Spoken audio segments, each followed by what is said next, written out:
Hey everybody, so I've used a lot of sites to commission art, and one of them is Skeb, and Skeb is kind of unique and it can be kind of confusing. So I just want to go over it and sort of my experience so that maybe you guys can get some really cheap art. This is skeb.jp. You can see a bunch of artwork. They have a little English guide about how to use Skeb. So Skeb is really interesting because you kind of send out your request to an artist and they will either accept it or not accept it, and then that's it. There's no communication and everything is like auto-translated. So you have to put all of your stuff in the request, and you can't really put any external text files. If they're in images, you have to put them as URLs. They want you to not translate anything.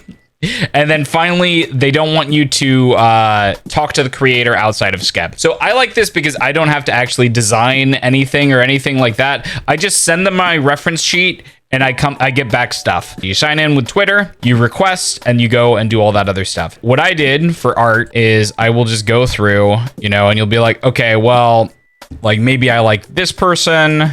You can also filter by only accepting, because sometimes people will like stop taking commissions, right? Whatever. Maybe I like this guy because that's kind of like Swolecat. If I like this guy, I can see, I'll go through and I'll look at his art. Okay, yeah, this guy would be a great fit for Swolecat. So actually, I might send this guy something. But they say the recommended amount. So whenever you want to do stuff, you will do new request. I'm not going to do that because I don't want to potentially dox myself. But you click on new request, you paste in all your information, you tell them basically what you want, and then you pay them. So then your request will line up here in pending. This is one that I have sent out. It's like, hey, thank you. I really like your stuff. I'm a VTuber. This is my reference sheet. I don't have anything in mind. Please do it. And then they translate it automatically for you. Basically, the artist will either accept or cancel it.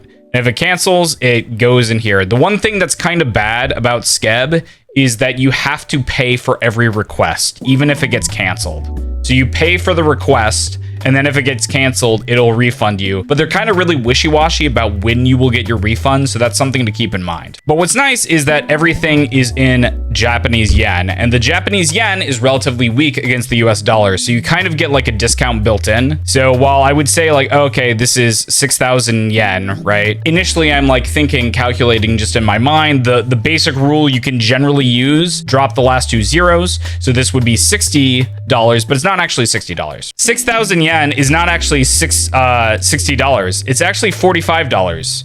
That is a 25% discount. So you will actually be saving a lot of money. And the other thing that you can get a discount on is I actually have these. Sometimes you will get appeals for a creator. This person was like, hey, this is, you know, like I saw your art. I want to draw Goth Swolbay. You can see it's 10,000 yen. But if you actually go to their creator page, they actually charge 15,000 yen. Once you get into this page, people might actually come up to you and they'll offer you a discount, a further discount. So it ends up being kind of cheapish to like get art done. Now, obviously, if you're a perfectionist and you really, really want very, very, very, very specific things, then it's not really going to work out for you. But if you're like me, who kind of like doesn't care as much and is just happy to just like send a reference sheet and money and say art please, then you might want to consider Skeb.